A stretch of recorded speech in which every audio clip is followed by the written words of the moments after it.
Hola, que Dios te bendiga, bienvenido al día número 258 de nuestro plan de lectura de la Biblia en un año.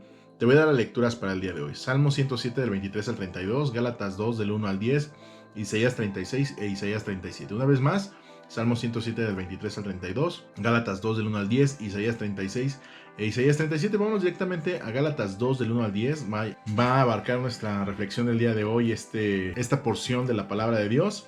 Dice la palabra de Dios: luego, 14 años más tarde, regresé a Jerusalén. Esta vez con Bernabé y Tito también vino.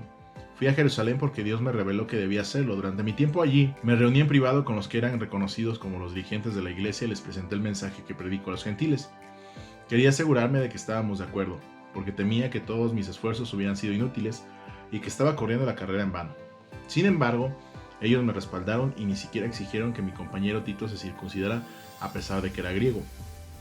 Incluso esa cuestión surgió solo a causa de unos supuestos creyentes, en realidad falsos, que se habían filtrado entre nosotros. Se metieron en secreto para espiarnos y privarnos de la libertad que tenemos en Cristo Jesús, pues querían esclavizarnos y obligarnos a seguir los reglamentos judíos, pero no nos doblegamos ante ellos ni por un solo instante. Queremos preservar la verdad del mensaje del Evangelio para ustedes.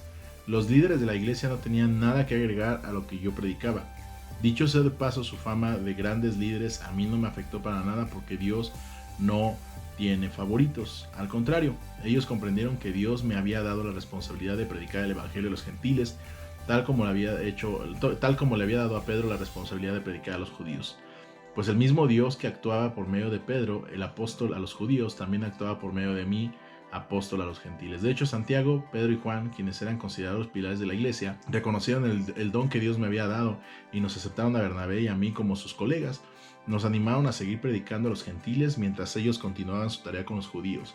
La única sugerencia que hicieron fue que siguiéramos ayudando a los pobres, algo que yo siempre tengo deseos de hacer. Pablo está defendiendo su ministerio en la iglesia de Galacia. Por ahí, ya sabe, siempre él tuvo que defenderse porque en aquel entonces, y creo que en la actualidad también se consideraba como apóstol aquel que había tenido o había acompañado a Jesús durante todo su ministerio en la tierra, ¿verdad? Entonces de estos eran poquitos, y en el principio de Hechos vimos que escogen por ahí a Matías para poder suplir a Judas Iscariote. Y entonces Pablo también se reconoce como apóstol porque él vio a Cristo resucitado y fue llamado por Cristo resucitado. Entonces mucha gente, muchas personas no lo reconocían como apóstol porque pues él no estuvo para empezar, ¿verdad?, en el ministerio en vida, en el ministerio terrenal de Jesús, pero él defiende su apostolado por medio de los resultados, por medio de las bendiciones que Dios le ha dado a través de levantar iglesias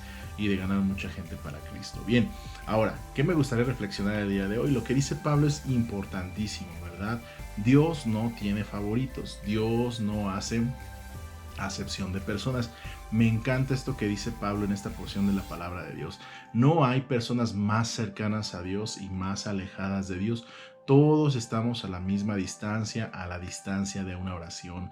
Hermano, yo soy pastor y no por ser pastor soy el consentido de Dios o soy el favorito de Dios. Absolutamente no.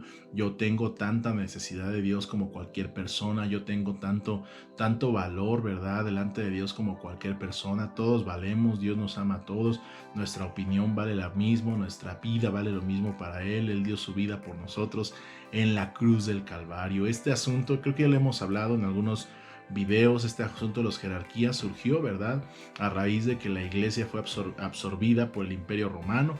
Los romanos, pues, eran expertos en las jerarquías, ¿verdad? Desde el César, los cónsules, procónsules, los centuriones y todo lo que tenían sus jerarquías para poder tener un imperio muy bien organizado y muy bien controlado, ¿verdad? Entonces todo eso se copia a la iglesia romana, y entonces también la iglesia romana tiene a su César, ¿verdad? El Papa, que es el que está por sobre todos, ¿verdad? De ahí los obispos, arzobispos, los sacerdotes, los monjes, las monjas, no sé, ¿verdad? Yo no conozco mucho de sus jerarquías, pero así es, y esas jerarquías también se copiaron dentro de nuestra iglesia. Por eso Muchas personas hoy quieren ser apóstoles porque piensan que ser apóstol es lo mejor, lo máximo y el grado más grande de autoridad. Y no es así, hermano. La palabra de Dios dice que Él constituyó apóstoles, evangelistas, pastores y maestros con la finalidad de preparar al pueblo de Dios para que podamos presentarnos delante de Dios como una iglesia sin mancha, para que todos maduremos y para que todos lleguemos a la estatura del varón perfecto, ¿verdad? De Jesucristo. Entonces tenemos funciones, no jerarquías. Nuestro deber como pastores, como ministros, como apóstoles, como profetas es perfeccionar al pueblo de Dios, no enseñorearnos de ellos, no ser los más importantes de la iglesia, ¿verdad? Por ahí hay iglesias donde el apóstol casi le tiran ahí los pétalos de rosa para que sus santos pies no toquen el suelo, hermano. Eso son herejías, no es algo que la palabra de Dios apruebe. Sí tenemos que respetar, sí tenemos que tener respeto por nuestros líderes, claro que sí, ser obedientes, ser respetuosos, pero una cosa muy diferente es respetarlos y otra cosa muy distinta es venerarlos. Así que hoy nos quedamos con esto. Dios no tiene favoritos. Tú y yo somos igualmente de amados. El Señor Jesús dio su vida por todos nosotros, independientemente si eres pastor, líder o el que hace aseo en la iglesia, no importa, Dios te ama lo mismo, tanto que dio su vida por ti, y tú y yo valemos la sangre de Cristo Jesús. Gracias por tu palabra, Señor. Gracias porque nos hace sentir amados, nos hace sentir importantes.